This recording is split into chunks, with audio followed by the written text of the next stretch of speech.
Okay, fourth graders, this is instructional resource number 10. We're looking at the 10th instructional resource.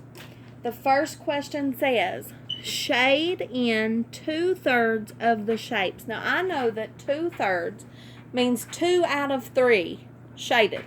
But there's not just 3 of each of these shapes.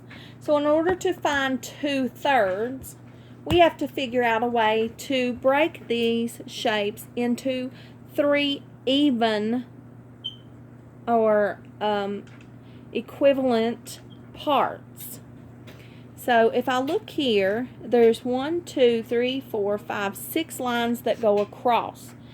If I want to break that into 3 parts, I can go like this, and now I have 1, 2, 3 parts, and each part has 2, 4, 6, 8 of those shapes in it. So I can very easily make this 2/3. Another way to look at this is, I'm going to back my board up just a little bit here so you can see. 2/3. Well, thought you could see that. Let me try again. 2/3 is equivalent to, and we want to make an equivalent fraction that has 1, 2, 3, 4, 5, 6, 1, 2, 3, 4, 24 on the bottom, because that's how many shapes we have. We want to know how many out of 24 is going to be equivalent to 2/3. So if I say, how did I get from 3 to 24? I did 3 times 8 equals 24. So whatever I do on the bottom, I have to do on the top. 2 times 8 equals 16. So in order to color in an equivalent fraction of 2/3 here, I have to color in 16 of those shapes. Now let's see if we can do that.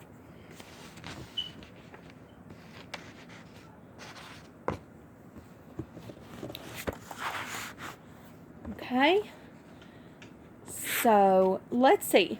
I also said that 2 sections out of these 3 sections would be 2/3. Let's see how many shapes that is. 1, 2, 3, 4, 5, 6, 7, 8. And then 8 more. 10, 12, 14, 16. So 2/3, when I split it into 2 out of 3 equivalent parts of the set, is the same as coloring in 16 out of 24 of the whole set. And we just said that 2/3 is an equivalent fraction to 8/16. So that's perfect. Okay, the next question asks, what type of angles does a hexagon have? Now, I have attempted a hexagon here. As you can see, it is not perfect, but we will pretend it is. The main thing is that it does have 1, 2, 3, 4, 5, 6. Oh, no. That's my problem, maybe. It has 8 sides. We want 6 sides, because it is a hexagon. That's my problem.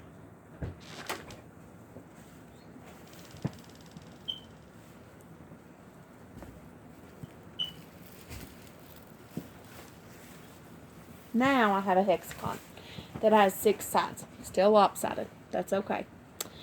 So the question asks, what type of angles does this hexagon have? Well, in the first part of this video, or in the last video in Instructional Resource 9, we talked about right angles that are 90 degrees, angles that are smaller than 90 degrees that are acute little angle, and then we talked about obtuse angles that are more than 90 degrees. So now if I want to look at the angles in my hexagon, the easiest way to tell is to draw you a right angle and compare it. So this angle that goes from this corner out to this corner is obviously more than 90 degrees. So a hexagon has obtuse angles. Open, wide. Okay, the next question says, what time is shown on the clock? Now, I know we didn't get to time in 4th grade this year, but you guys have been telling time since kindergarten, so I think we can go ahead with this question. And at least if you can tell time, it'll make elapsed time a little easier next year. So we're going to start with the shorthand is your hour hand. And I know that Miss Vance always showed you guys how to extend that hour hand so that you could see between which hours it's actually pointing to. So this one looks like it's almost on 10 o'clock. It's a little bit past. So it is the 10 o'clock hour. The long hand that's already longer is your minute hand. And then this clock actually has a second hand on it as well, but we're not going to worry about how many seconds passed.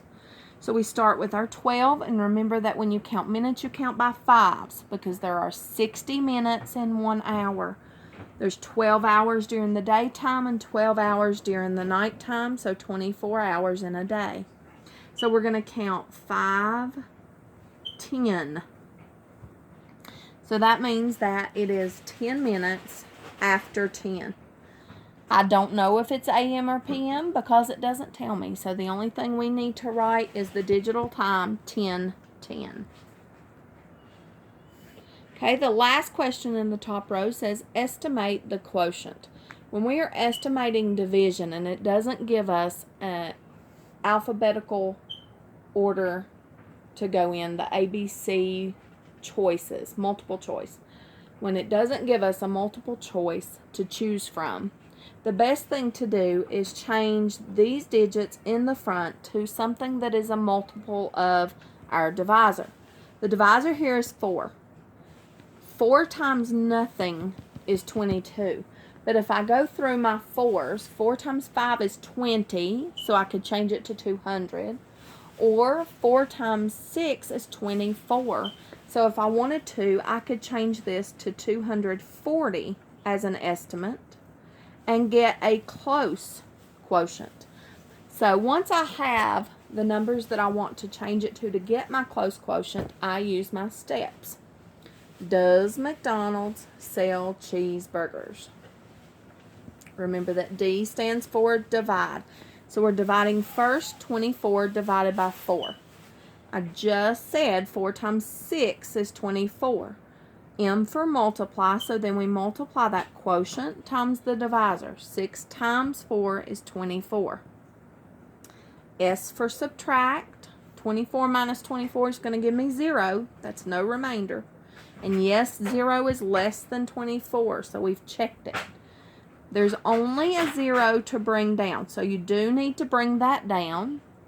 And then you're dividing 0 divided by 4, because if I stop here and say, okay, it's 0, that's 6 times 4 is 24. 24 is not equivalent to 240. So we are not finished until there's nothing to bring down. So if we bring down, we start back at divide. 4 times 0 is 0. So 0 times 4 is 0. When I subtract, I get 0. Nothing left to bring down. There's no remainder. So my quotient is actually 60 instead of 6. When I check that, I need to multiply. Use inverse operation of division and multiply 60 times 4.